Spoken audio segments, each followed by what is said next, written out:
At this bright early hour of 9 a.m. I know it's incredibly hard. I'm really appreciative for all of you being here. And I have the great privilege and honor of presenting this mainstream Innotribe session here at Sibos. And today's topic, for those of you who haven't read the program, is the future of money. And let me put this flag here. Second. Just put it in the back. So let me run you through what we're going to be talking about. I'm going to introduce you to our distinguished panelists. We're going to have a bit of fun. This isn't your mainstream Sibos session.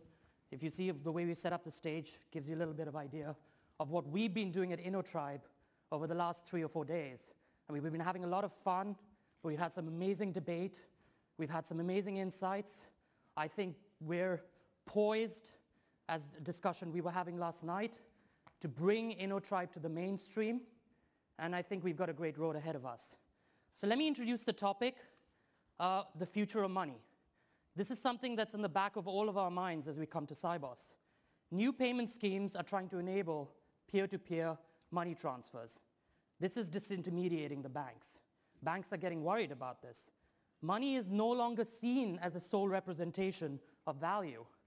New alternative currencies are being created all the time. You hear about Bitcoin. We're going to hear about a couple of the others. Every day something new is coming out.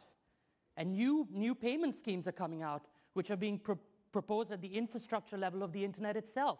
That has the potential to disintermediate SWIFT itself. So we've got some serious new challenges that are coming, and these are real. We're not talking about 10 years. We're not talking about 5 years. This could be next year. So this is real stuff that's happening out there. So what does the future hold for the banks, therefore? How do we redefine the role of the banks in this? What do we do with this new ecosystem? How do we work with it? These are some of the topics we're going to discuss as we go out today. Simmel, in 1900, wrote in the Philosophy der Geld that money is the purest reification of means, a concrete instrument which is absolutely identical with its abstract concept. It is a pure instrument. Money embodies and sublimates the practical reason of man to the objects of his will, his power, and his impotence. One might say paradoxically that a man is an indirect being. Now there's a lot in there. I'll let you digest that for a second.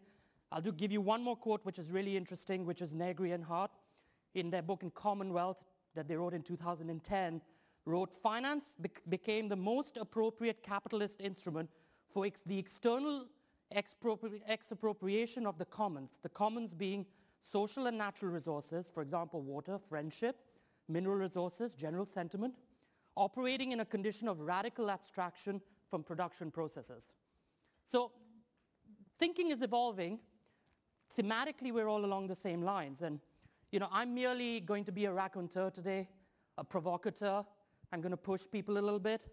And along the way, I think perhaps one of the most interesting books I've read has been Bernard Leiter, who wrote a book called The Future of Money. Now, he wrote this book in 2001. And I want to share with you 2 or 3 themes from this book, because just remember, this was 10 years ago he wrote it. He said the following things. He said, "Your money's value is determined by a global casino of unprecedented proportions. $2 trillion are traded a day in foreign exchange markets, 100 times more than the trading volume of all the stock markets in the world combined. Only 2% of these foreign exchange transactions relate to the real economy, reflecting movements of real goods and services in the world, and 98% are completely speculative. This global casino is triggering the foreign exchange crisis which shook Mexico in 1994, in Asia in 1997, and Russia in 1998. And this is the key. Unless some precautions are taken soon," remember this was 2001, "there is at least a 50-50 chance that in the next 5 to 10 years there will be a global money meltdown. The only plausible way for a global depression." To me, that's astounding. This is a man who foresaw where we were 10 years ago. And at the heart of this is the concept of what is the future of money. So there's a lot out there. I urge you to read the book. It's a fabulous piece of work. but I'm sort of conscious we need to move on here. So I'm going to do a quick introduction to our panelists, and then we're going to invite them up. Vanessa Mimas is a futurist, a researcher, a digital philosopher. As a research fellow in Masters in Media Studies at the New York School in New York City, the focus of her graduate work is on facilitating trust building, generative dialogue, and open collaboration for networked environments. Donald Norman is the founder of the Bitcoin Consultancy. For those of you who haven't heard Bitcoin, it's one of those virtual currencies out there. Their group works on the software development for core Bitcoin code.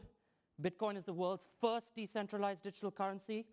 As such, its implications are entirely unique.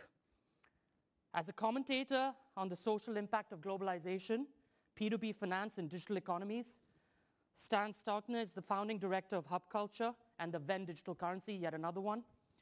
Venn pricing is derived, interesting enough, from a basket of commodity currencies. He'll talk a little bit more about that. We'll then move into some interesting new banks. Shamir Kakal is the CFO of Bank Simple. I'm proudly associated with Bank Simple as one of its founding investors. Bank Simple is reinventing personal finance by providing a modern online banking experience, which Shamir will take you through. Brett King is an author, a strategic consultant. He'll be doing the closing plenary today, a longtime senior industry analyst in the finance sector. His latest book, Bank 2.0, a couple of copies lying down there, has received widespread industry acclaim. And then we bring on a couple of interesting guys. Yobi, who I affectionately call Obi-Wan, after our interesting discussion of the last week, is the managing director and CTO of Global Transaction Services at Citibank, one of the most interesting people I've met. I think we're going to have fun with him on stage. And then Daryl McMullen, along with him, who's managing director of PayPal Canada. And PayPal, of course, as you know, needs no introduction. It's in the forefront of where we are at. And then finally, I'm going to introduce Heather Schlegel, whose video we're about to play. Heather is a futurist, a technologist. She's helped build and launch over 50 internet products in the Valley since 1996. Her research products include visual currencies, transactions, virtual currencies, the impact of technology, identity creation. So she's predominantly known by our online moniker, which is Heathervescent, which she explores, she explores the intersection of technology, culture, and identity. So with that, let's play her video.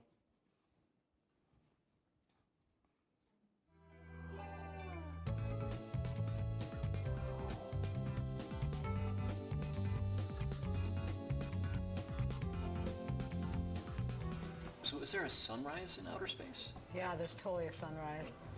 It's amazing. You look outside your ship, and you see it rising, and you see the colors it leaves behind. I'm so jealous. You should make me your co-pilot. Not a chance. How was everything? Everything was great. Delicious. Great. Is there anything else I can grab for you guys? Just a check, please. Thanks. So how are we going to do this? Hey, does anyone have change for this? An antique. Do people still carry these around? Ah, the good old days. Jason, you didn't have any cash in the good old days?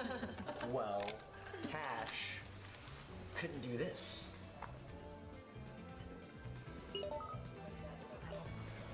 Roast chicken, 2 Jack and Cokes. And the best thing is, it's totally anonymous. That's what they say.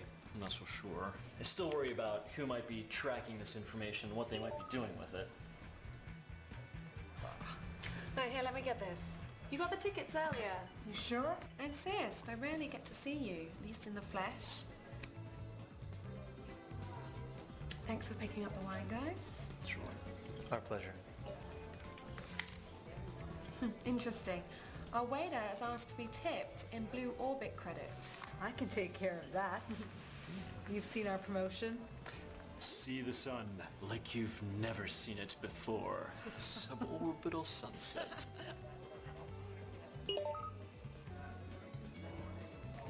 Looks like our waiter's seen it too. When do you go back up? 2 days. We all good here? We're good. Great. Thank you. Thank you.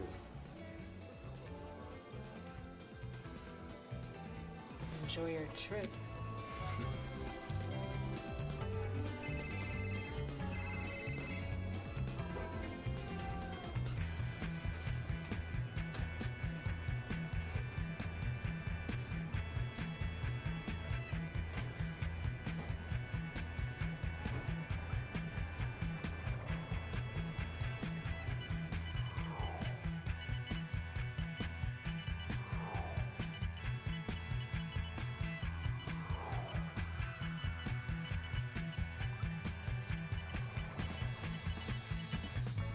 Well, I hope you enjoyed that. And by the way, this is based on real research that has done over the last few years. So this is all based on feedback, what people are foreseeing in the industry. And we're going to bring her up for the Q&A so that you guys can ask her questions. And just on that Q&A point, because I know I should have told you this before you, there are 3 ways you can ask questions here. There's some sheets on your, where you're sitting, where you can write a question and somebody will bring them up. You can Twitter, and there's a, sorry, if we could pull up that slide, there's a Twitter, Innotribe FOM. If you put that in as the hashtag, we'll get the questions. Or you can put up your hand and we'll send a microphone over to you and you can ask a question. So there are 3 ways we could do that. One other point just before I invite the panel up is you will see on your seats this currency, which is a reputation currency. And this currency is a virtual currency which we're going to use to express appreciation for the quality of the speaker. So if you like a speaker, you give them this. You can write in a number. And they can actually spend this money on some really cool stuff at an auction that's going to go on in the Innotribe space at 11 a.m. So there's some really, really cool stuff. The other thing I'll quickly say is, if you ask a particularly cool question, I'm going to be giving out some books. I got Brett King's Banking 2.0. I got the Digital Fingerprint here. And I got some of Hugh's amazing books, the cartoons you've been seeing up there. Hugh's sitting there in the corner. He's going to be drawing something real time here. And what we're going to do is we're going to stick his drawing on at the end of the session. So we've been doing this all week with you. He's been really cool. So that. And with that, if I could ask our panelists to come up.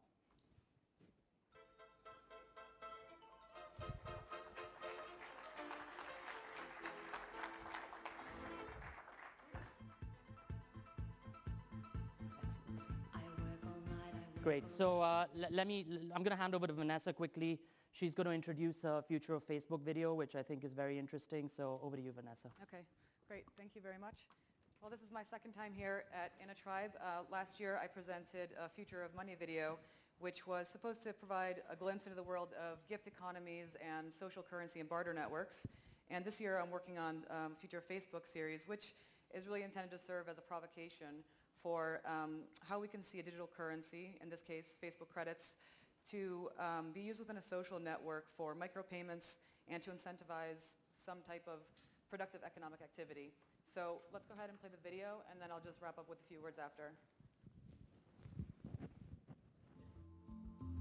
Facebook's massive user base and ownership of the world's most detailed social graph have opened the door to many opportunities and challenges spanning domains like sentiment, currency, emerging markets, and value creation. What role will Facebook play in commerce and our rapidly changing global economy? What we know from our very short history of living online is that community precedes commerce. There's no commerce without community. What Facebook is doing is sort of blowing up the community to be 500 million or even 1 billion very soon. When we have a community of 1 billion, that means that the potential for commerce is enormous, is immense, and we've never seen that before. Every comment, like, share, and recommendation that's posted through Facebook adds to its increasingly rich database of public opinion. Users and brands alike can tap into these collective thoughts to better inform their decision-making. What Facebook does in terms of the economy is that it provides us an opportunity to capture this broad notion of public sentiment. And then that, in turn, provides businesses an opportunity to create value based off of that understanding of what people really care about, really value in their lives. The sentiment analysis aspect of it can't be undervalued. Brand reputation can't be undervalued. Product testing could be very significant in terms of finding who your biggest fans are, people who talk about you the most, interact with you the most on these pages.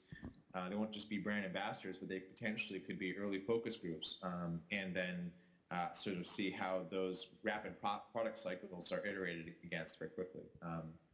Anytime that you create a platform for people to communicate their likes, desires, wishes, dislikes, their reviews of things, whether it's a movie or an artist or a band or a new shoe, you name the product or service, then there's a way for that to become very relevant commercially. Or if you put sentiment out there that starts to affect the value of real-world things, people's salaries, people's livelihood, then that's obviously a real concern.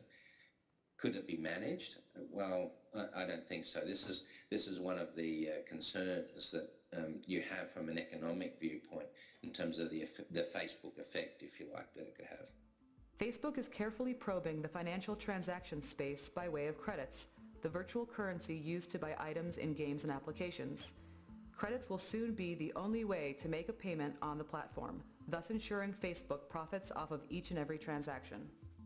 More people use Facebook than probably any other system that has a virtual currency. And so Facebook, just by virtue of that, could become the first world currency provider. As we move later into the decade, physical currency will be harder to differentiate from virtual currencies like Facebook credits. So I think we'll start to see a new economy emerging through social media where virtual currencies will be a very real part of the way people trade and sell information, collaborate on ideas and value various products and services that are available. There's enormous potential for transactions in small amounts to be made without as high a processing cost, or at least without as high a barrier to usability to the end user.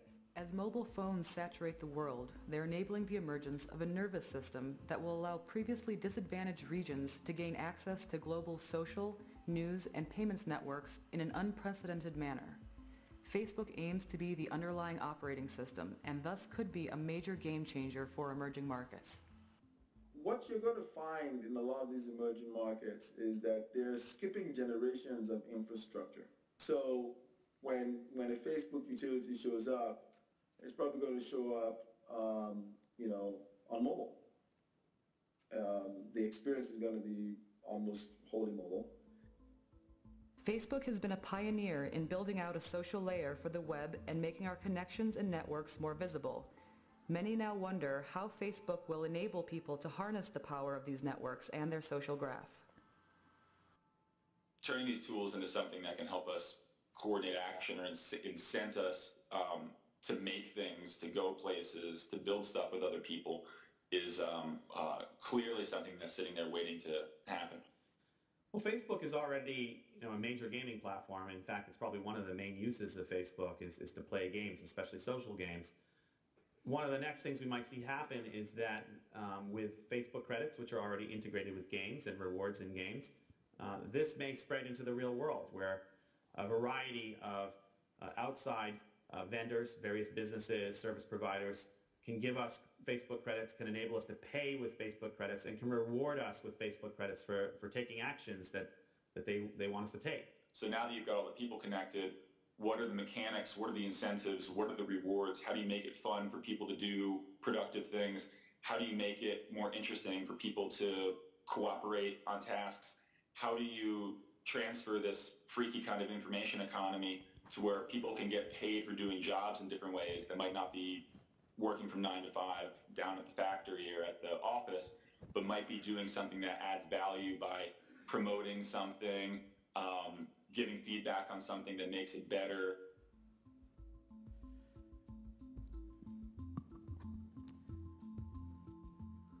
Okay, so I actually noticed this was not the full version of the video. This is our rough cut. So if you're interested in seeing the final versions, you can find that at futurefacebook.com.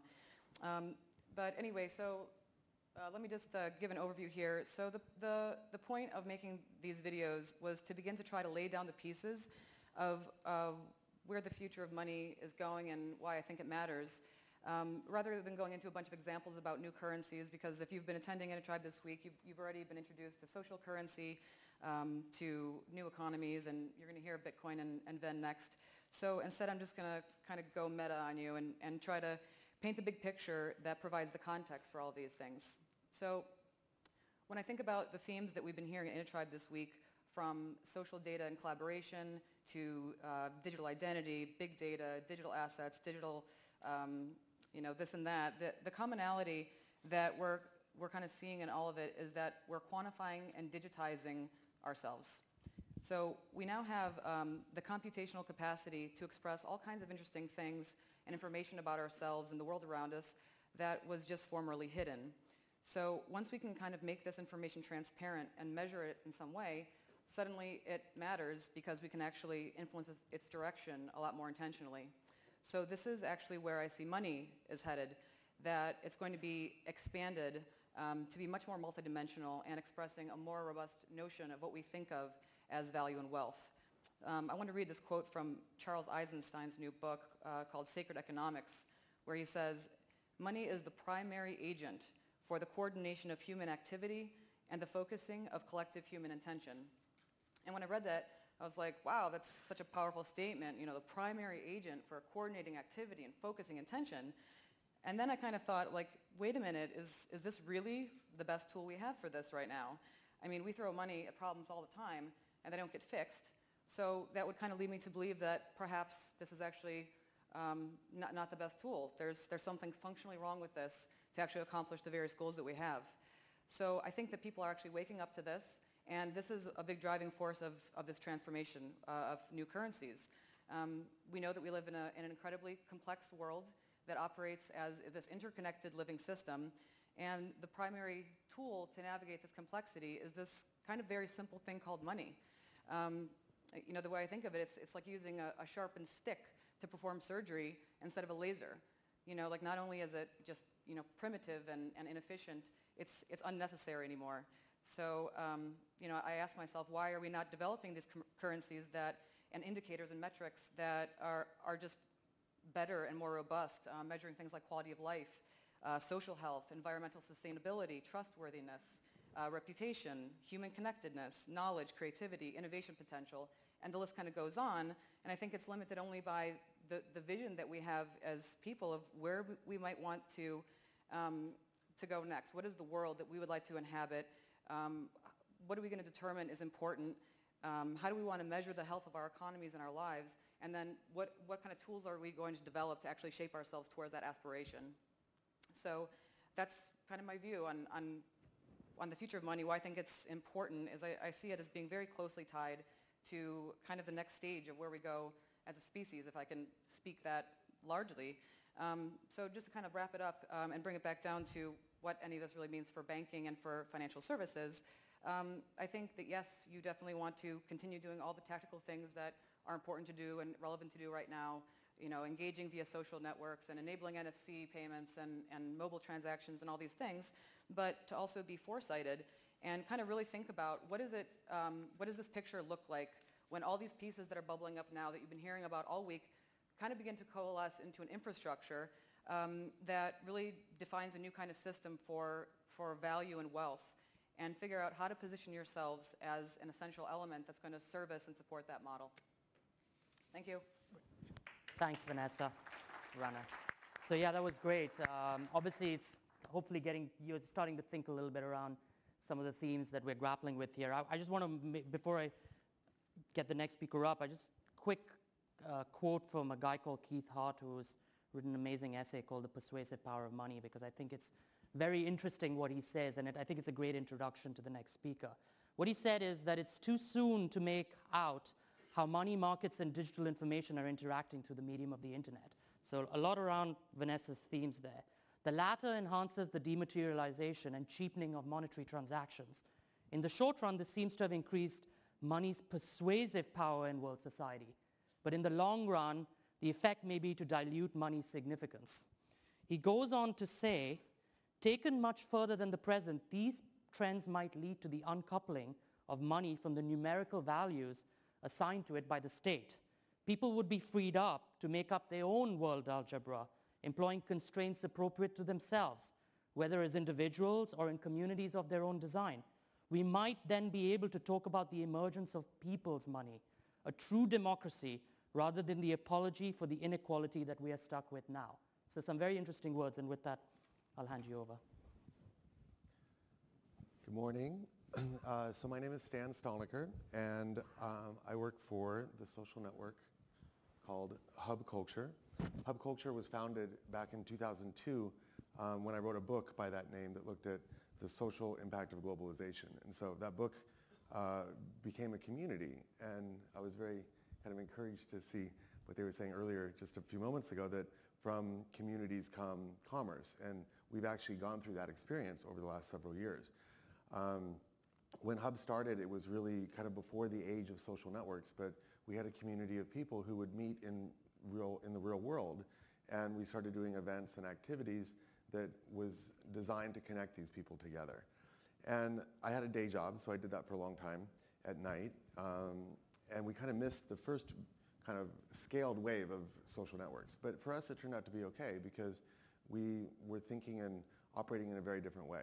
So when I left my day job at Time Warner to focus on hub culture full-time in 2007, one of the first things that we started thinking about was how we could create value for the community. And this was a really sort of practical need that we had because unfortunately, most of our members were completely diverse in terms of their locations. So they were in Singapore, in Sao Paulo, in Shanghai, in San Francisco. And we needed a way for them to have a common language. So most of them speak English, but what we needed was a common value language. And so for this reason, we created the VEN. So the VEN is a digital currency. And it was one of the first digital currencies out there. And it was definitely the first to move outside of gaming systems and into the economy at large. So what this means is that VEN was created, and it was very much an experiment when we started. In 2007, it didn't have an exchange rate. We just sort of put it out there and started giving it to people through Facebook and rewarding people for helping others in the community. But very quickly, we realized that that actually was not practical at all because nobody knew how to value it and nobody knew how to use it. And so we added an exchange rate of 10 to 1 to the dollar. So we said 10 VEN equals $1. And then once we did that, we realized that we had this amazing bucket that we could create a new type of currency and try to make things better. So what Vanessa was just talking about in terms of the ingredients in money and the way that we focus our intention became a huge issue for us. So we started thinking like, how can we make money better in terms of our community?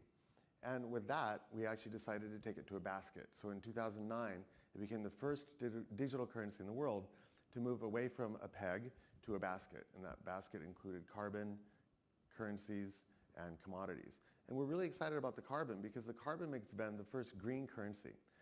The idea is that at scale, the inclusion of carbon puts upward demand for carbon credits, which are included in the basket. And that upward demand at scale makes it easier to pay for the protection of natural habitats. And off the back of that, over the last couple of years, we've actually begun to create virtual currency funds that are specifically targeted towards things like the oceans or forests or waste or buildings efficiency. Today, we have over $50 million in available inventory on our platform that is sold in VEN. So everything from the all-electric Nissan Leaf to a villa in Tuscany can be purchased and paid for using VEN. We even have a private island that's for sale should anybody need one. So as I said,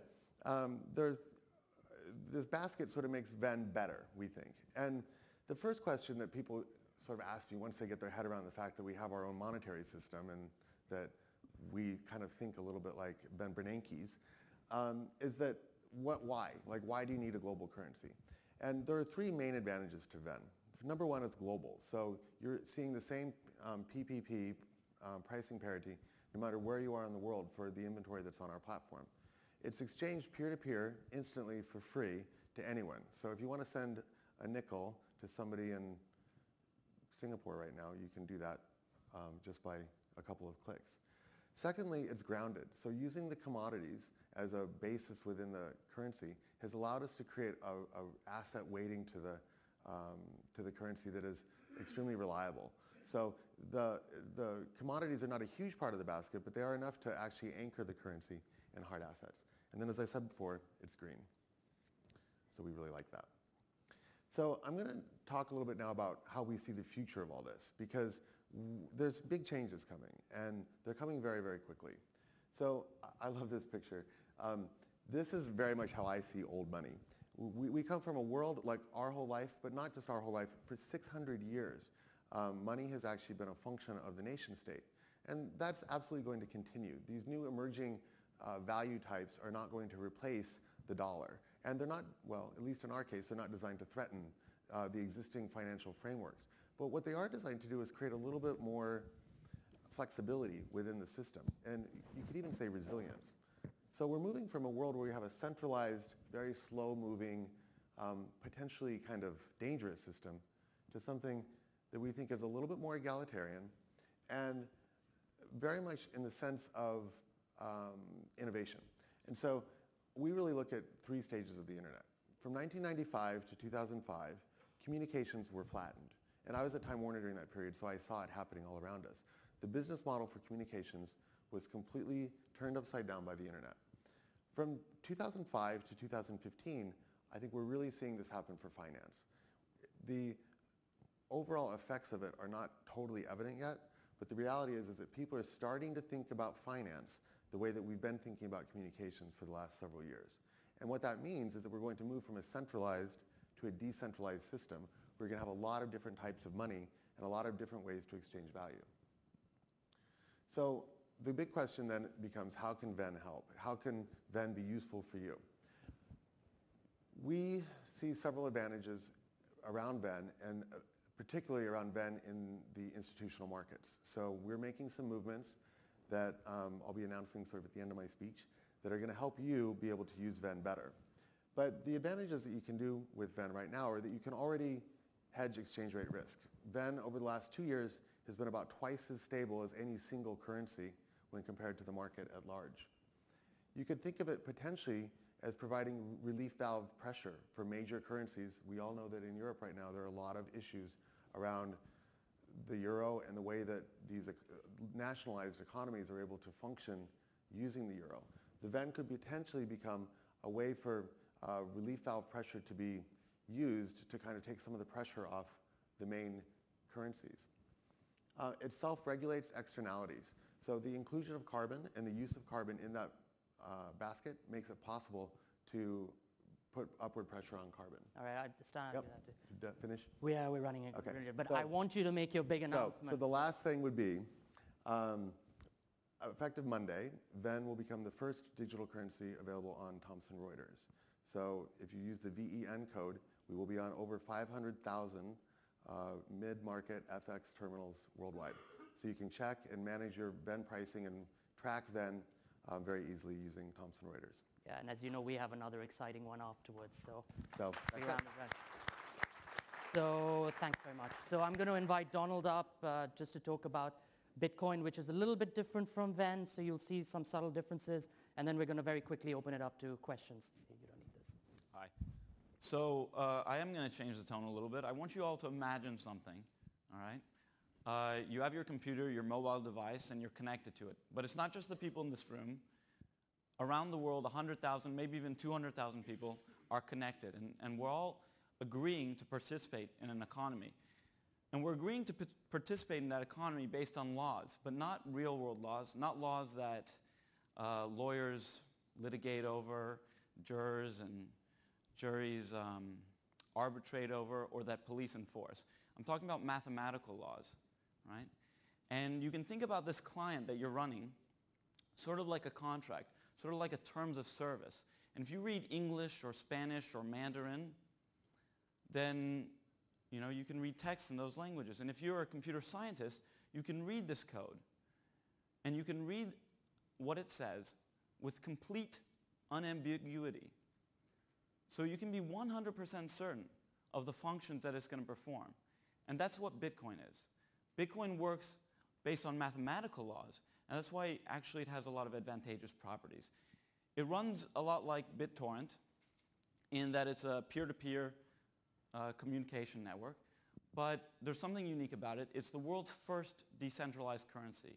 And as such, it has a lot of democratic properties, and it has a lot of, it's really not possible to corrupt it, right? You can't print more Bitcoin. You can't manipulate the market. You can't change those rules and regulations. It's the network as a whole that sets it. Okay, so what are some of the advantages?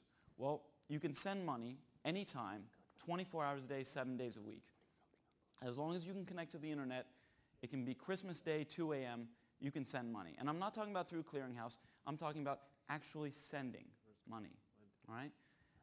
You can send money globally. There's no borders. You can send to whoever you want, wherever you want, right? And because it's decentralized and because of the way the network supports itself, it rewards people who hold up and allow for this network to operate at an efficient level. And it doesn't reward people who don't do it at an efficient level. So because of that, you have people competing liberally, right, to secure this network. And in doing so, they've driven the cost down to send a Bitcoin, right, to what's estimated at 1/10 of a penny. Now, right now, the amount of Bitcoins in circulation are growing. It's 7.3 million, but it's going to reach 21 million. However, it's highly divisible, up to 8 decimal points. So it's completely arbitrary, but it is a static number, right? And for you to send a Bitcoin right now, it's the cost absorbed by the growing market. But once it does reach a static market, it'll be 1/10 of a penny. So if you think about what that implies in terms of, for instance, microtransactions, if I can send any amount of money for 1/10 of a penny, I can send 1 penny, and that's a valid transaction. What does that mean in terms of donations? What does it mean in terms of internet content or media? You know, this is not iTunes 99 cents. A third of it goes to Apple, a bunch of it goes to the payment processor, a bunch of it goes to, you know, Capitol Records.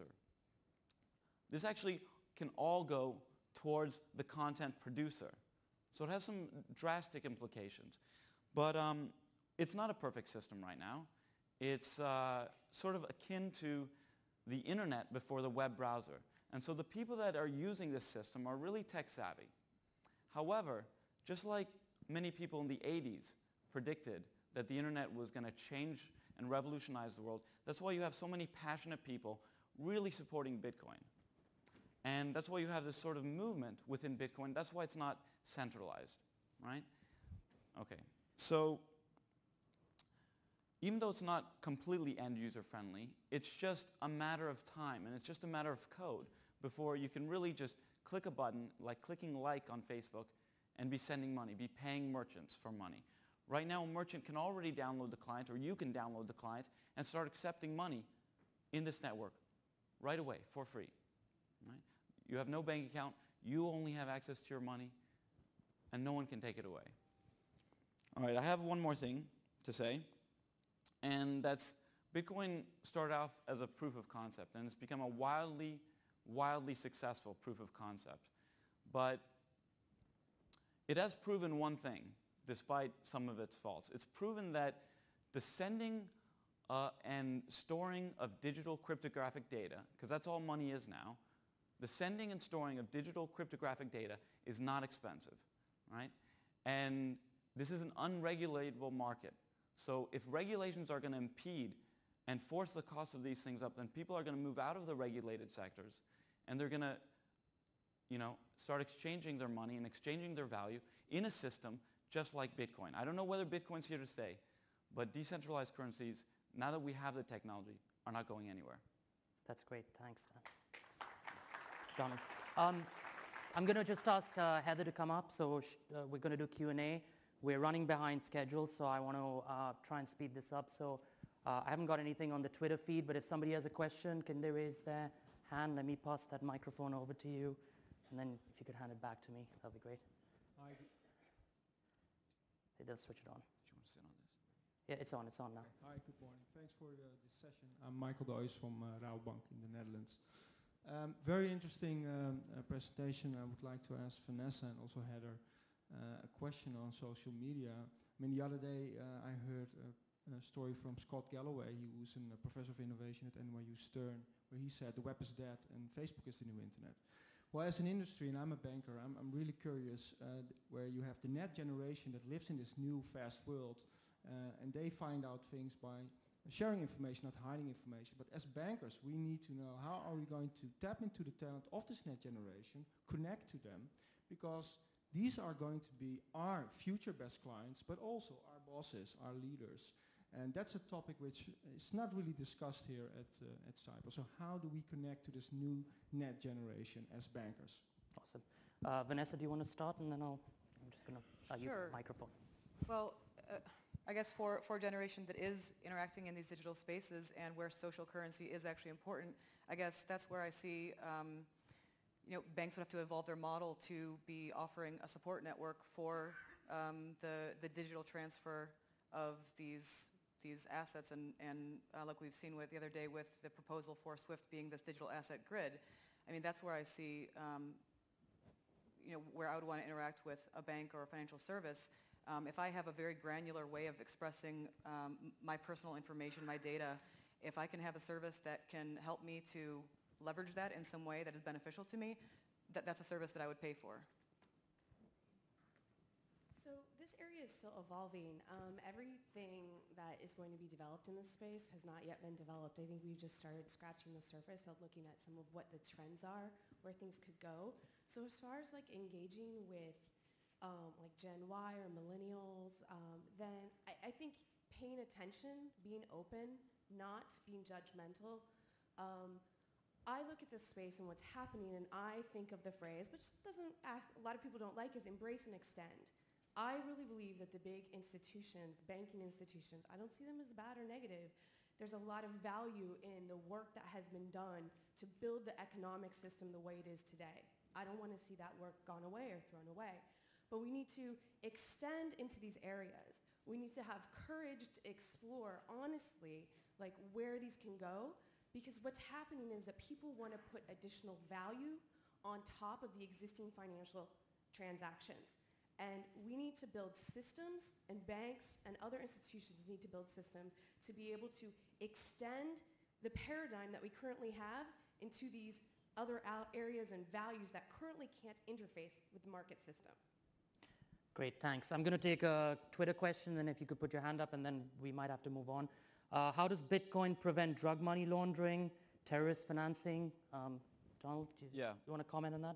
Okay, well, I think the IMF released a statement, I don't know when this was, that estimates are between 3 to 5% of the money globally moved are from money laundering. And the task force, I guess, that was looking into this, I don't think they're related to the IMF, says that we really don't know. With Bitcoins, you can do whatever you want, right?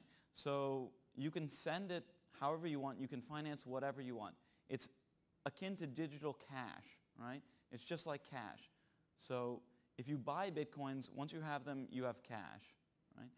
And merchant sites, of course, need to be responsible. They need to follow, KYC laws, AML laws. But once a person has the cash, they can do whatever they want with it. And there are certain ways to track movements through the markets. But yeah, there's a certain level of anonymity to it. But it's a new technology, and it has a lot of negative possibilities, and it has a lot of positive possibilities. And any sort of overreaching grab, any sort of fear is not going to stifle any of that negative, right? Any of these illegal activities, right? It's only going to stifle the potential for positive social good. Yeah, thanks. Can I just actually, just while you say that, if you could pull up that slide for the Q&A on that, I think people can reflect on that while they're hearing Heather say. I just want to make a comment about Bitcoin. I've been doing a Bitcoin survey, and I'm very interested in it. I think it's a very interesting thing that people should take seriously. The thing with Bitcoin and also the VEN is these are currencies that have values encoded in the DNA of them. The values of Bitcoin are, when you ask a question about money laundering or drug trafficking, those are not the values that the creators of Bitcoin put into that currency. But those values are what are being applied from certain pieces in the community. And they are bringing a lot of bad press to Bitcoin. And so don't think that because media or press is covering these kinds of negative sensational stories about Bitcoin, that is the primary way that that currency is being used, and that is the primary way that the people who are using Bitcoin want and expect it to be used. Great. I'm sorry. Unfortunately, I can't take any more questions. You're really out of time. So what I'm going to do is we're all going to be in the Innotribe space. The speakers are going to be around. Come over, have an interactive discussion with us. And if we have time at the end, I'll try and invite people back up onto the stage.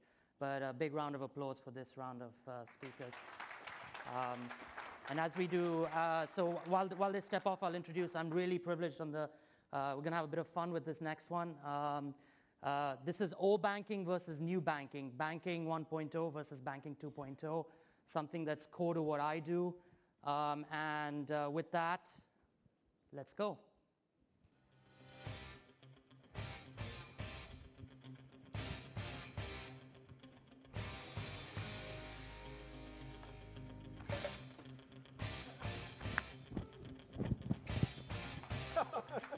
Don't want to kill you.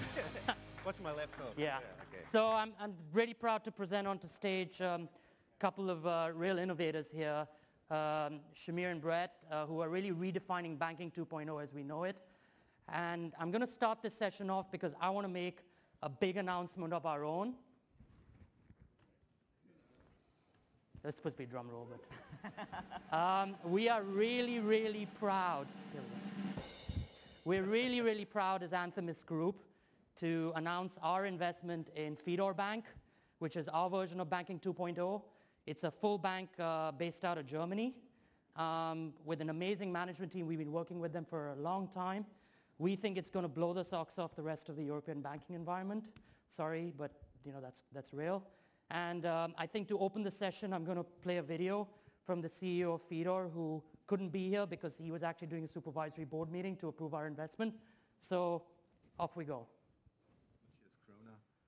I'm the CEO and a co-founder of Fedor Bank. I was planning to be with you at Sibos in person, but we have been hard at work here so that we could announce an exciting partnership with the Anthemis Group exclusively at Sibos. So here we are. We are pleased to announce that Anthemis Group will become a core shareholder of Fedor Bank and a strategic partner in our future development. We have been working with Anthemis Group for some time, and our common values and beliefs will help to redefine the Banking 2.0 paradigm. Fedor Bank offers a great combination of banking, e-commerce, and social media. Let me briefly introduce you to the social media section of Fedor Bank. Within our community, we are strongly following the principles of Web 2.0. Users can interact, users can exchange their experiences and their knowledge about money.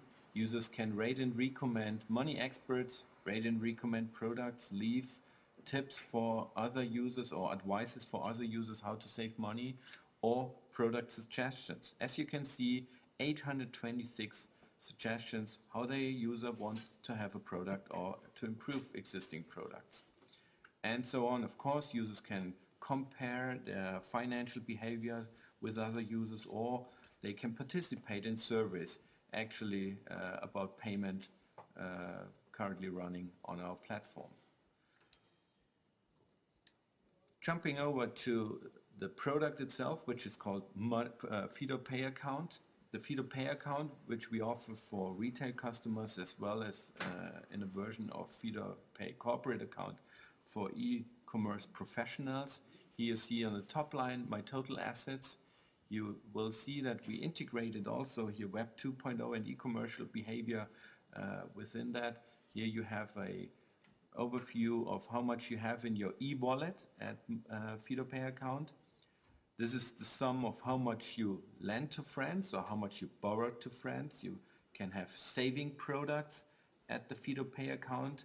You can have credit or loan products at Fedor Pay Account. You can acquire precious metals. And here you see in a nutshell how much I currently hold within precious metals. Or you can acquire, of course, foreign currencies or international currencies. And additionally to that, and this is what we call integrating the digital lifestyle, you will be in the position to acquire virtual currencies, currencies that are published by Web 2.0 platforms or gaming platforms. So having a look at the transactional side, you can see on the left side functionalities or apps, as we call it, how to fill up your Fedor Pay account. And here on the right side you will see apps how to use the money you have. And I just mentioned, for instance, that you can set up a saving certificate. This is as easy as that. You just do the mouse click, you have a saving certificate configurator and so on. You have the chance to type in how much you want to save. It's easy calculated, it's a further mouse click, it's secured by a mobile transaction number then, and done. So this is Banking 2.0 as we see it.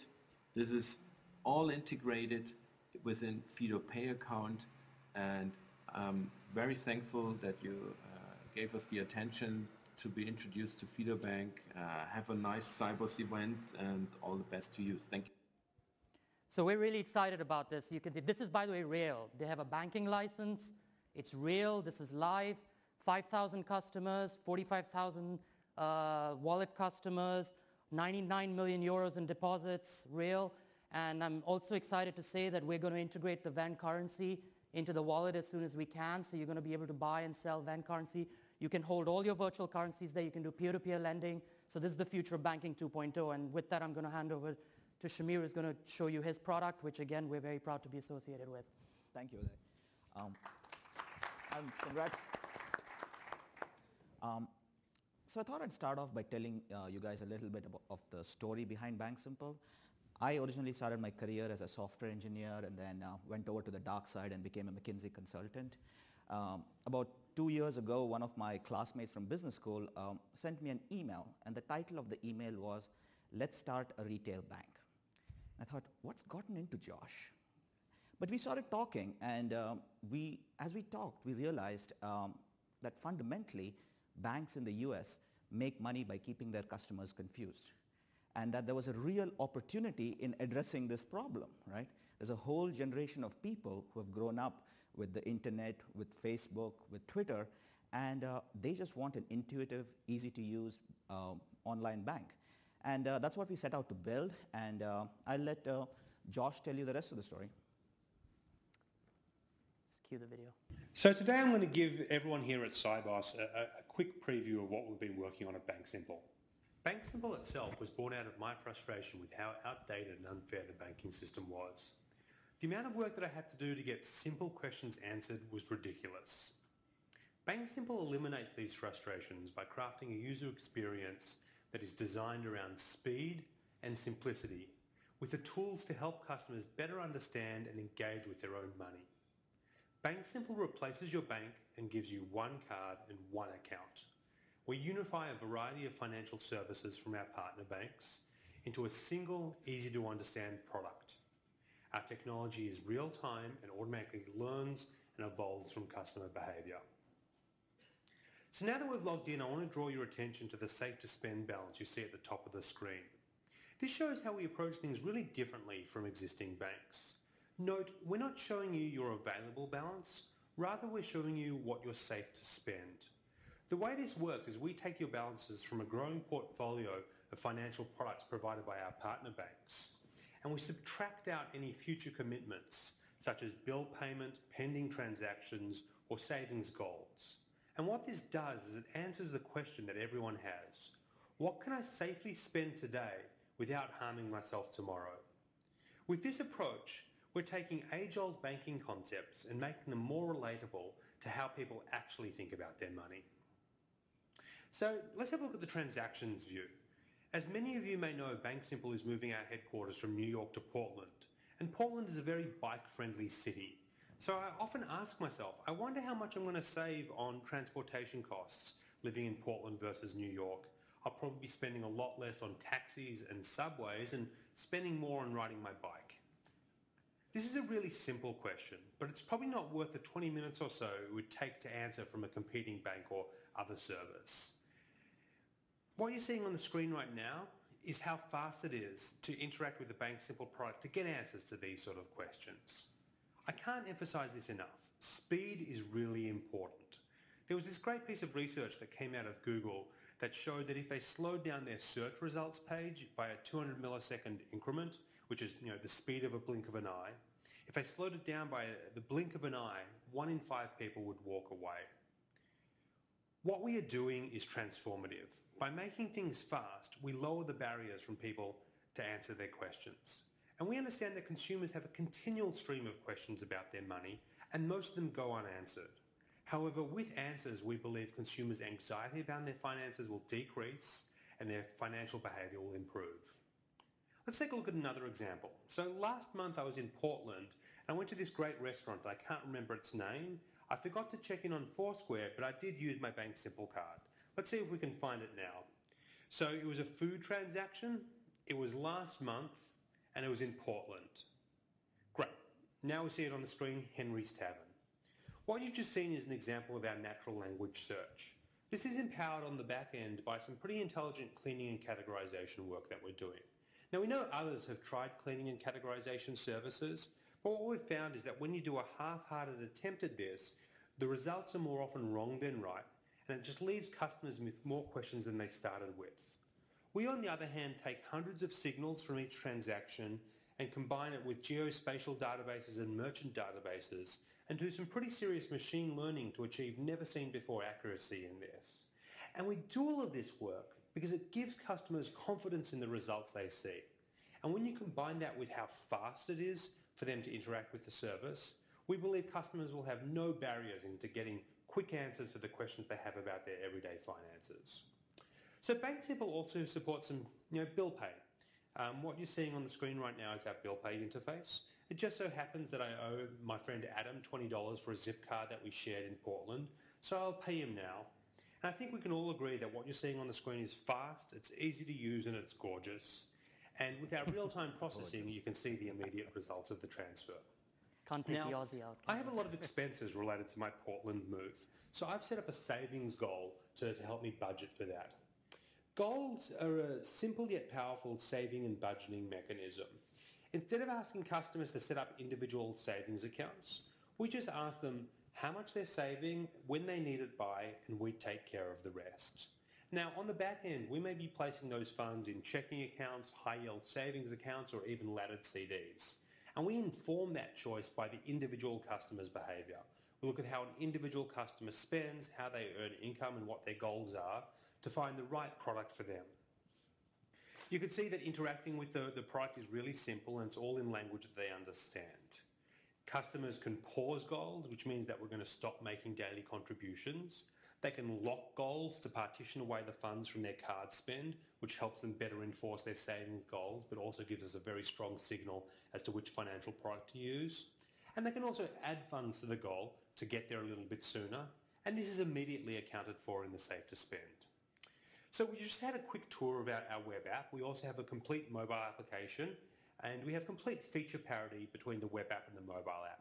We understand that customers don't typically transact in a screencast on a stage at a conference. They're typically out and about in their mobile.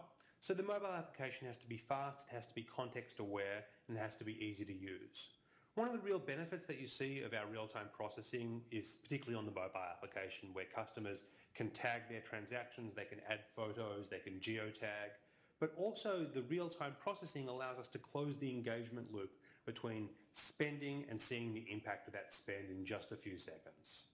So what we've seen today is an experience that's extraordinarily well designed. It's crafted by our team to help customers understand their finances and simply get on with their lives. And while we have deep smarts on the back end, the product itself couldn't be simpler. Thanks a lot for your time. Bye. So I guess what's exciting about that is all about digital finance. It's abstracting the complexity, making it simple in front of you, and I think that's, thematically that's where we want to go with this. So Brett, maybe over to you, and then we'll open it up to Q&A. Great. So at Move and Bank... oh, by the way, sorry, Kirsten is Josh's wife, right? Because he might get into trouble there. He's having dinner with her or whatever. Okay. So at Move and Bank, we recognise too that this problem of friction in the front end is a real issue. And one of the problems is the simplicity issue, the fact that we make things complex, we make things hard to understand, we use language that we have to educate our customers on before they can even understand our products and services. So this is an issue. But one of the biggest issues we found, and what we wanted to try and fix, was the issue around how you communicate the relationship between the consumer and the institution.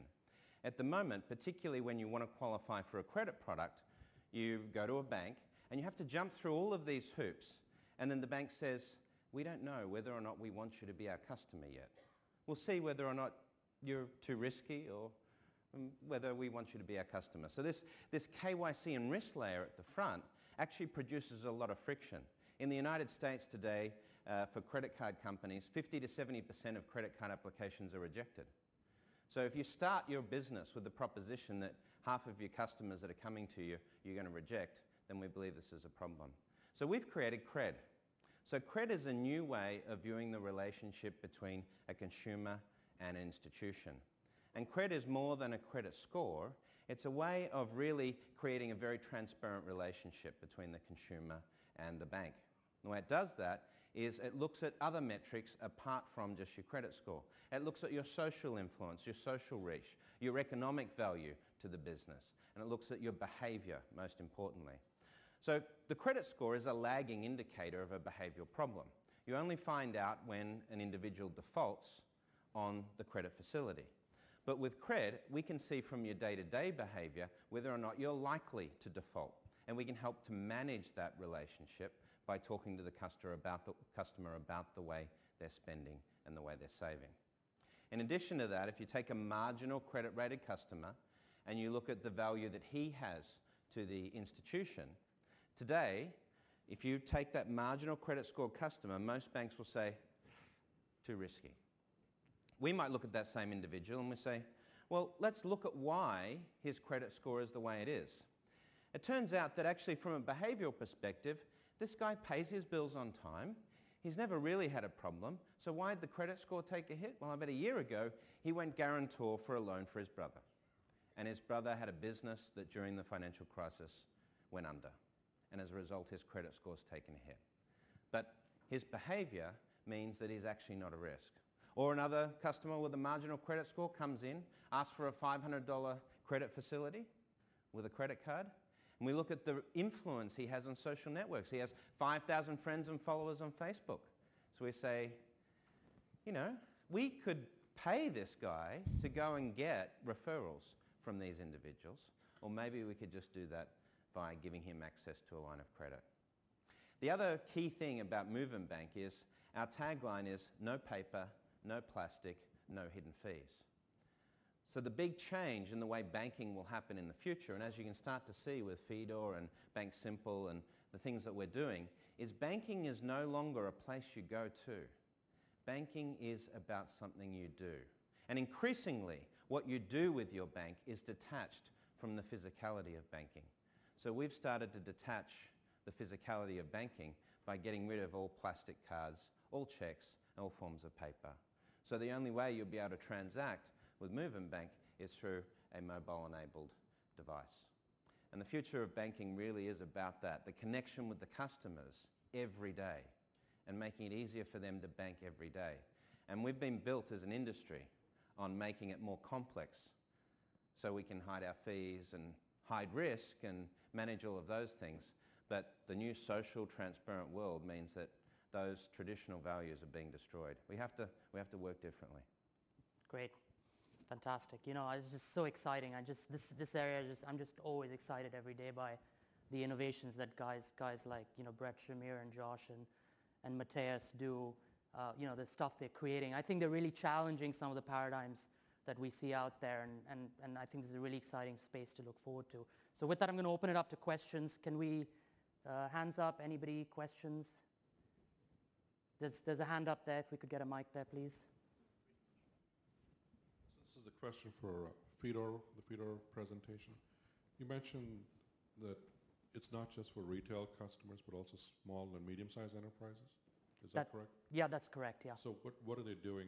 I mean, do you have how many small businesses are using So the small business launch is relatively new with Fedor. They haven't actively promoted that out, but the idea behind it is, I mean, it's a little bit like the PayPal model. The concept is they can sign up and you create a network effect between the customers of Fedor and those customers, but they can also do traditional merchant acquiring where the merchants can sign up and basically take card payments. So that's the next phase of it. So this is really the real opportunity there is around the cash management tool, because if you see Fedor's cash management system is extremely sophisticated. One of the things I love about it is, you know, we've been seeing the gold price going up and down and people are keen. You can actually in one click put your entire savings in gold. It'll be held in a vault in Zurich. You can with one click STP put all your money in US dollars. It does everything automatically. My bank in England can't do any of that, right? Nothing. I can't change it. If I move it into US dollars, they're ripping me off for 7%, right? If I'm buying gold, it's probably 15%. You know, this is all done at 20, 30, 40 basis points, you know, and it's all transparent pricing. So that cash management tool we think for the SMEs is going to be huge. And I presume there are no branches at all. There are no branches at all. They have a network. You know, you basically can get your money in through the GiroPay network at that, or anywhere, or you can just transfer the money in. And client service, do you have a phone system? Yeah, it's full, and actually I'm going to ask Shamir to talk about that, because one of the areas that Bank Simple we work very closely was around the whole customer service thing. Yeah. No, customer service is one of the most important aspects, and it's, there's a lot of things you can't actually demo in 7 minutes on a stage. But we made a decision to build our own call center and run all our customer service in-house more than a year ago. And the prime reason for that is that, banking customers don't call in, 3 times a day. When they call in, it's a really important call. And if you can treat that customer right, that's part of the holistic customer experience, right? It's not just a call center or an ATM or an online. Everything has to work together seamlessly. And the customer service, a piece of it is very important, and the web app piece of it is also really important. I think the other point here is, though, the commonality you'll see with the 3 businesses is we've designed things to work so that the likelihood of support is less, because it just works easier and better and it's more understandable. Completely. And that also then means that in the few cases when a customer actually does call up, it's probably a really important problem. Nobody calls up to ask about their balance when everybody has a smartphone app where they can look at it, right? So if people are calling, it's because they lost their card or they saw a fraudulent transaction or something really important, and it's really important to treat them right at that. Yeah, I mean, I'll give you a real example of that. This morning we transferred the money for our Fido Bank investment, and the transfer didn't go through because some guy along the chain stopped it, and now we have to call up the bank and explain to him why the money is going through. And it's just a great example, and the idea behind these things is they're much more automated, much more STP, and so you don't really need to. And everything is STP here. This is critical, right? There's very little human interaction through the value chain and good security layers, so this is all key. So I'm going to take one more question. There's a hand up there. I have a question regarding how many people over 40 years are accepting your offer? So at Fedor, actually, there's a very large population of people over 40. So if you look at the Venn diagram, the core demographic group is 35 to 45. That is really the people who are in there. Average balances of 10, 12,000 euros without actually even, we're not doing interest rate scalping, so we don't have high interest rates there. It's pretty low. So it's people like the convenience, and that's the core demographic. I think also from a behavioral perspective, the thing that you find with these individuals is they normally all have smartphones, early adopters, they're the first buyers of iPads because they can afford it, but they're also time poor. So for something to work right and work the first time is very important for them. So the utility of banking is a key driver in this. They want access to these services and they want them to work, and they recognize that their current systems have a lot of inefficiencies in them. Right. And there is, I mean, we've done a lot of research on this, and there is a correlation between sort of the behavioral patterns and age, but it's not set in stone. The best story I have about this is that we had an intern, a 20-year-old guy, and his next door neighbor in Brooklyn was a 93-year-old woman, right? And she heard from his parents that he was working at a new bank, and he went over one Saturday and he started talking with her. And she spent the whole half an hour telling him how, banking needed to change, and she never wanted to walk into a branch again, and she just wanted to do everything on the phone or online. And this is a woman, the big event in her life was World War II, right? But she's too old and too tired to go into a branch anymore, and she just wants to do everything from the comfort of her home, right? And okay, I was going to take more, I think we really are out of time, so I want to, because we've got one more segment here. But a great round of applause for these amazing innovators, I think, So round one to them. If we see round two, what happens? So with that, let me bring up the next panelists.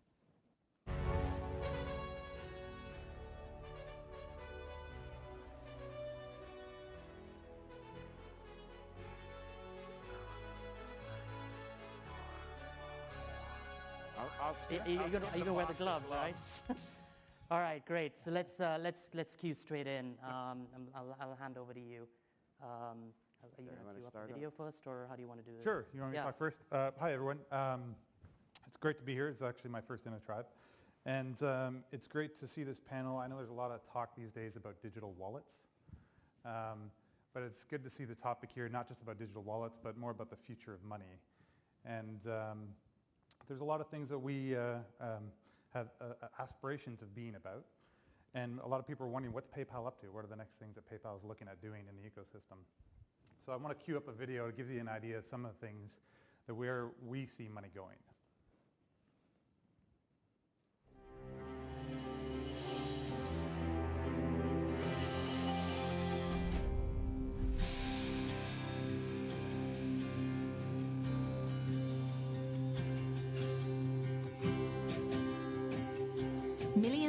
people can now live, shop, and buy anytime, anywhere, We could anyway. just take the volume down a bit.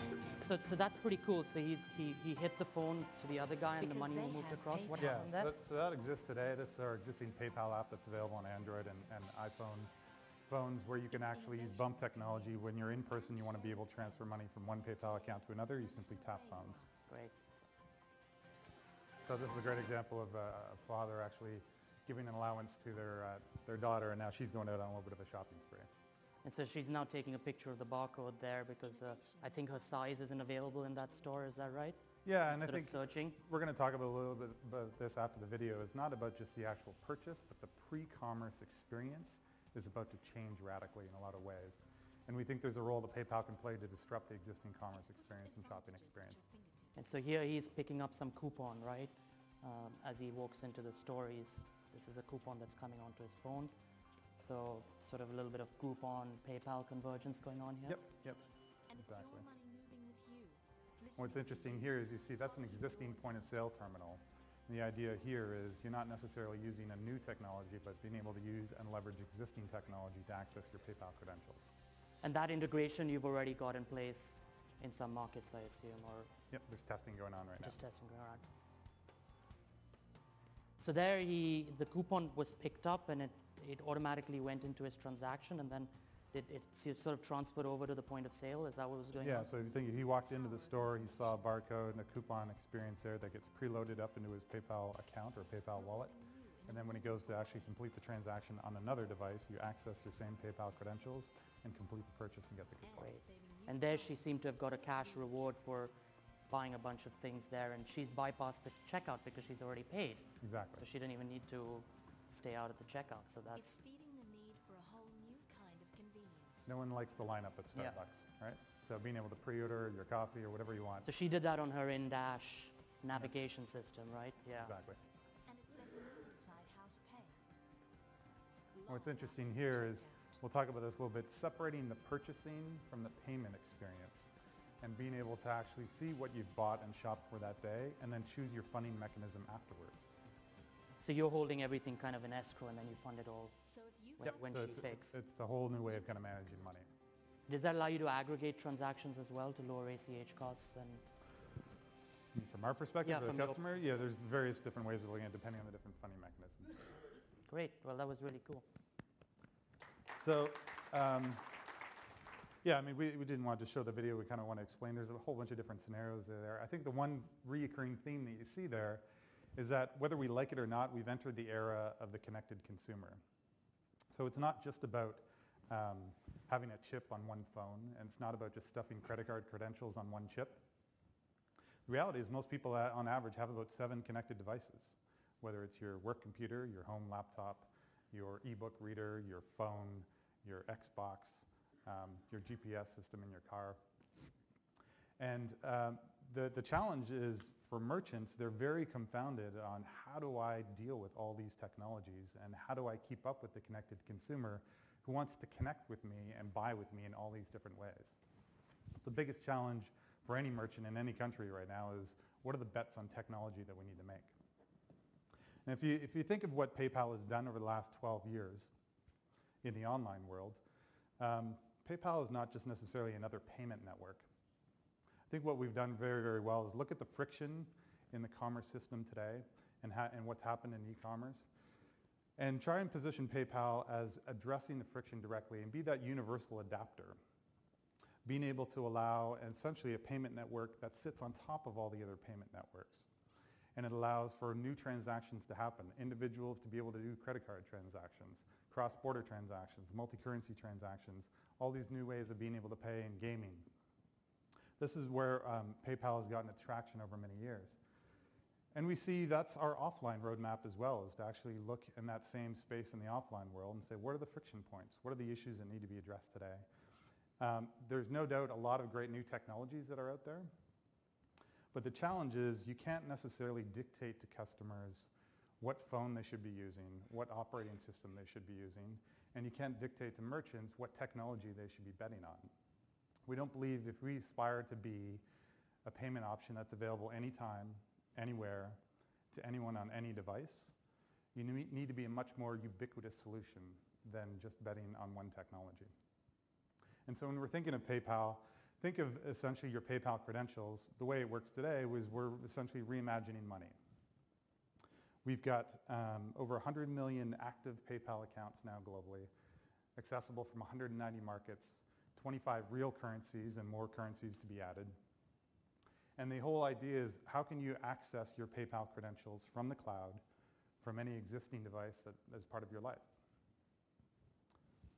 I'm going to just actually forward, sorry, let me just say there we go. So this is an example here of where I think we can be adding a lot more unique value in disrupting the existing retail environment. I want to break it up into kind of three different areas. One is this whole notion of pre-commerce. And you saw a little bit of the scenarios in that video, is be able to, and if anyone's been paying attention to what eBay Inc. and PayPal have been doing over the last year from an M&A standpoint, there's been a lot of new technologies we've been acquiring that we've been looking at coupling these together to create a very unique and new pre-commerce experience for customers. To be able to do everything from geo-targeted mobile advertising, barcode scanning, being able to understand real-time inventory that's available within stores, online, doing pricing comparisons in stores. And then when you're actually doing the transaction, it's not about which device you have in your hand or whatever's around you. It's being able to access your PayPal credentials from any connected device. And we know that technology is moving at such a fast pace and such an innovative pace, it's way too difficult for consumers and merchants to make a bet on one format or another. So making our form much more ubiquitous and keeping true to our existing core infrastructure of it doesn't matter how you're being accessed, your PayPal credentials, your financial information is never shared, it's never stored, and it's never transmitted as part of that transaction. And then after the payment happens, it's the whole next generation PayPal account and what you can actually do with it. Being able to link your loyalty cards, being able to track all that information, use those points as part of transactions, and then actually choose how you actually want to pay for that transaction afterwards. So if you want to pay with PayPal credit, if you want to use a credit card, if you want to use a debit card, if you want to do installments, if you want to do stored balance, store credit, it's up to you, your choice. The merchant doesn't have to figure all that part out, and they don't have to worry about what technology is being used because that's all managed from the PayPal experience. So we're very excited about that from a position standpoint where we look to be in the middle wherever there's value being exchanged. And in order to deliver on that vision, we need to be able to work very closely with the financial community for our customers and your customers to be able to see how we can deliver on this vision together. I'll open up to any questions, actually. Yeah, that's great. Well, why don't we do this? Why don't I hand over? You're going to show some super cool stuff, particularly. My name's Yobi Benjamin. I'm the Chief Technology Officer for GTS and Institutional Client Group at Citi. There are a lot of banks in this in Sibos. 98% of you are my customers. So I feel the weight of this entire conference representing, quote unquote, the traditional banks. Banking 1.0. Banking 1.0. So the way I say it, and it's been said to me many times that, first of all, that we're not the largest bank in the world. We're certainly among the top 10 banks in the world, I think. I'm not sure, but that doesn't matter. What does matter is I operate in 149 countries. I comply, Citibank complies with the regulations in 149 countries. And we have banking licenses in all of those countries. And so there's a profundity in the ability of this great battleship or aircraft carrier. We're quite slow. But when we move with all the firepower we have. So as you guys are aware, Google, one of our partners, has just announced Google Wallet. Google Wallet is, it's a beginning, but for those of you who don't fully appreciate the profoundness of how large that is, the Android phone represents 180 million phones. That's not the last partner we have.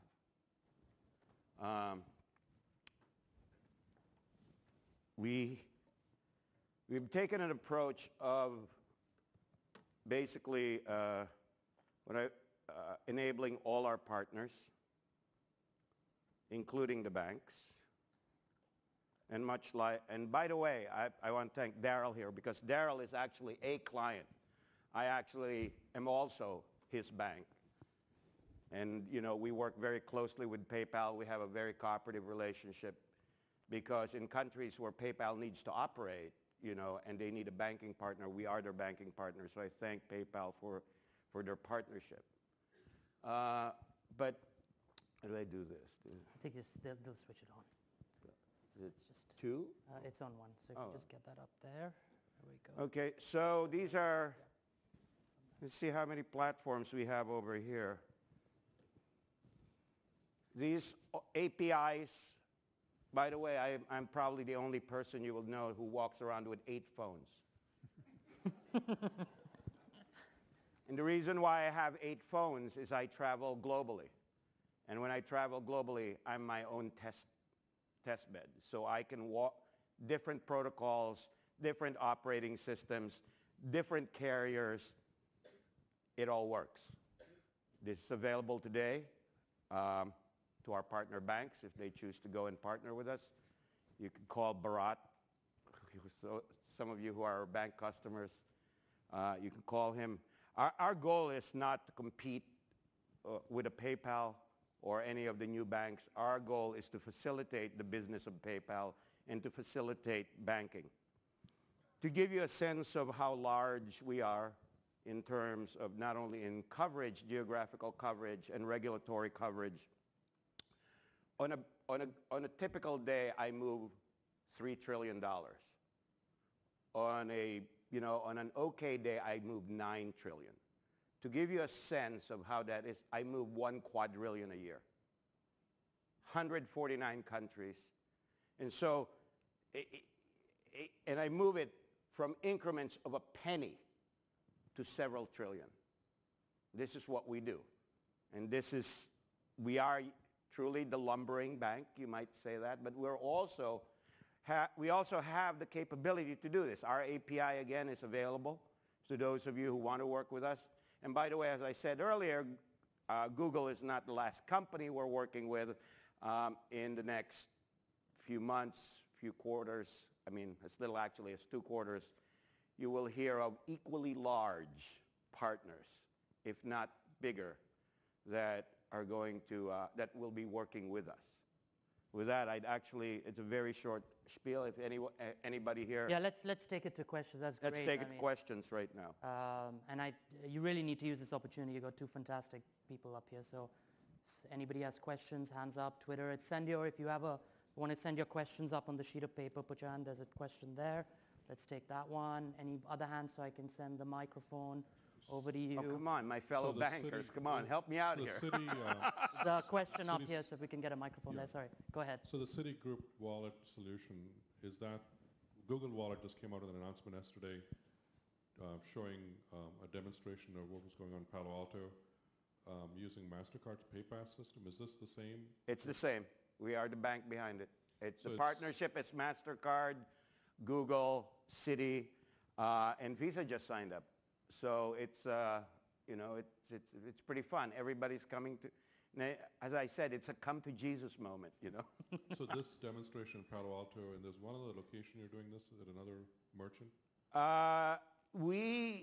I would leave that to Google to answer. You know, as I said, we're just, we just sit on the back end and we facilitate all of this.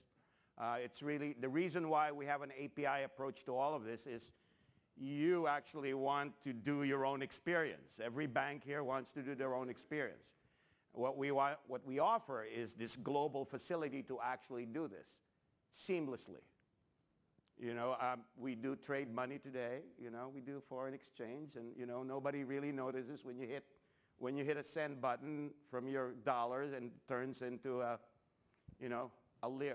euro or like a yen or like a renminbi. You know, it just happens, and you know, and there's actually magic in the system. It was a great question that was asked by a fellow panelist. And the question was like, with all this craziness happening in the world, will it all collapse? You know? And I said, you know, there's a difference. There's one key thing. The actual system that makes this work, the actual infrastructure and system that makes this work is very robust. And I can honestly say, because we obviously we're one of the biggest users of SWIFT, we think this infrastructure will survive. That's not to say the economy will survive. But the core infrastructure of banking will be robust, will be resilient. You know how central banks do what they do. I don't have control over that. I don't think any single bank here has control over that. Maybe you should issue your own currency. I do. I actually, on a side note, I actually did. You know, I have a night job. My night job is I'm an angel investor. So I actually, one of my friends, one of the companies I'm involved with, issued the first red carbon credits in the world. I was told. I thought it was just in Africa. Apparently, it's the world. So we have a wildlife preserve, 25,000 acres that we have, and we basically did the conservation of the entire place, and now we issue carbon credits. Great. Sean? Yeah, just so for the last 3 or 4 years, I've been mystified and sort of evangelizing, telling every banker that would listen to me, which isn't very many, asking why they weren't creating the AWS, the Amazon Web Services for banking, and letting the presentation layer flourish. Sounds like it's done. Something that you're doing. So you're the first guys to have done. Well, that? the second, right? PayPal X, and then. Well, PayPal X, Amazon flexible payment services, and then our APIs are going. I mean, they serve different purposes. You know, I mean, we would give our API to PayPal too, and say like. So if you're doing that, it'd be interesting, I think, to understand, how hard was that to get done, and what, if you're willing to or care to speculate why your, competitors or peer group, aren't doing that. I can't speculate, but I joined Citibank in December, and it's going to ship in full-blown version. The API said it's already shipping right now with Google, but there's a few things. It's software is constant change and improvement. By Thanksgiving, so it's pretty short. It's like 11 months. So banks can move fast. I'm fortunate. I have good leadership with Francesco and Vikram. I'm gonna say just go for it.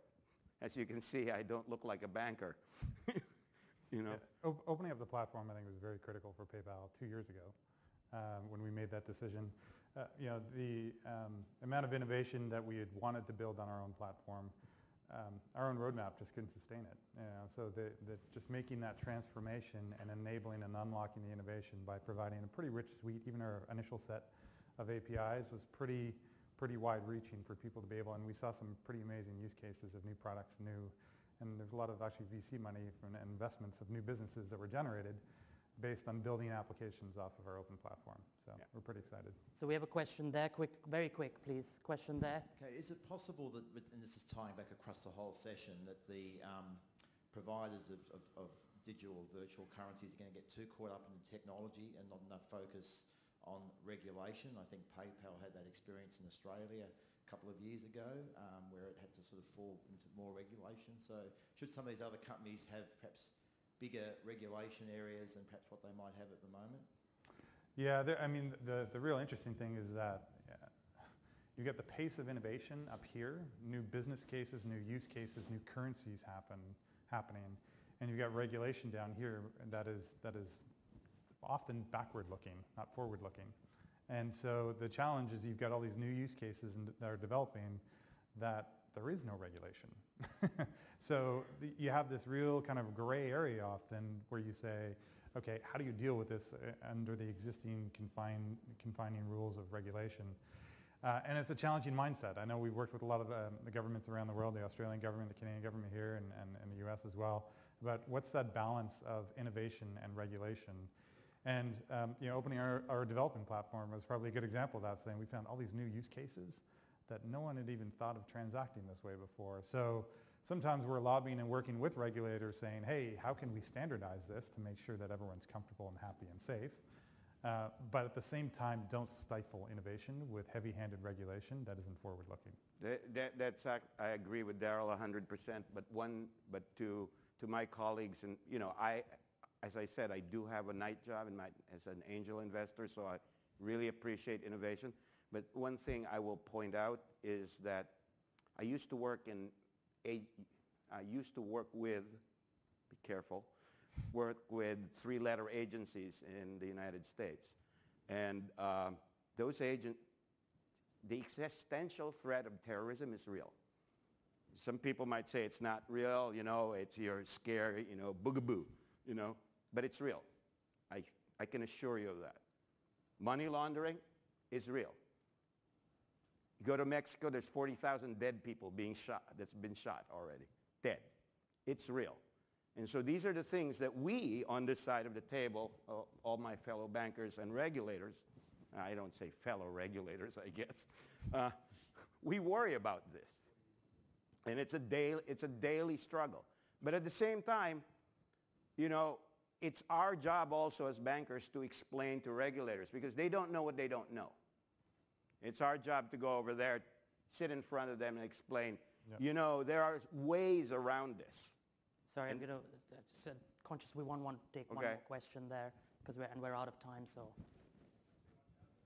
Gentlemen, thanks very much. So this is Tony Fish. Question, Google Wallet trades the percentage of transaction fees for getting access to data. You've got all these great partnerships that come along. Who owns the data, my data particularly? Who has the rights? And is there any percentage left for your business model? Google is the one that regulates that data. We are the back-end transaction engine, as much as, for example, we're the back-end transaction engine for many countries where PayPal operates. We don't keep that data. We keep data that's required to complete the transaction from a banking point of view. We don't really keep any of this data. And I think Daryl can answer that more than I can, because it would be the same use case. I don't keep anything. Daryl? Well, I can't speak for Google and what they're doing with their data, but from PayPal's perspective, yeah, we store and collect our customer information.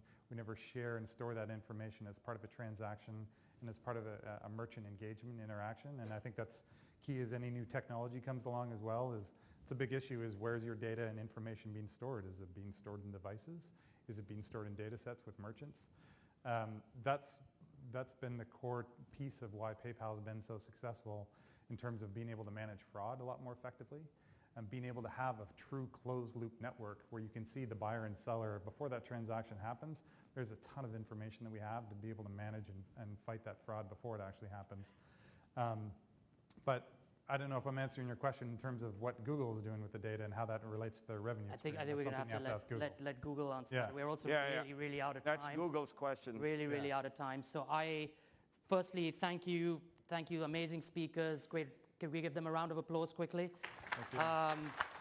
Secondly, please do not forget to give the speakers you like those currencies. They can buy real things, so they can use it, write how much you want it is.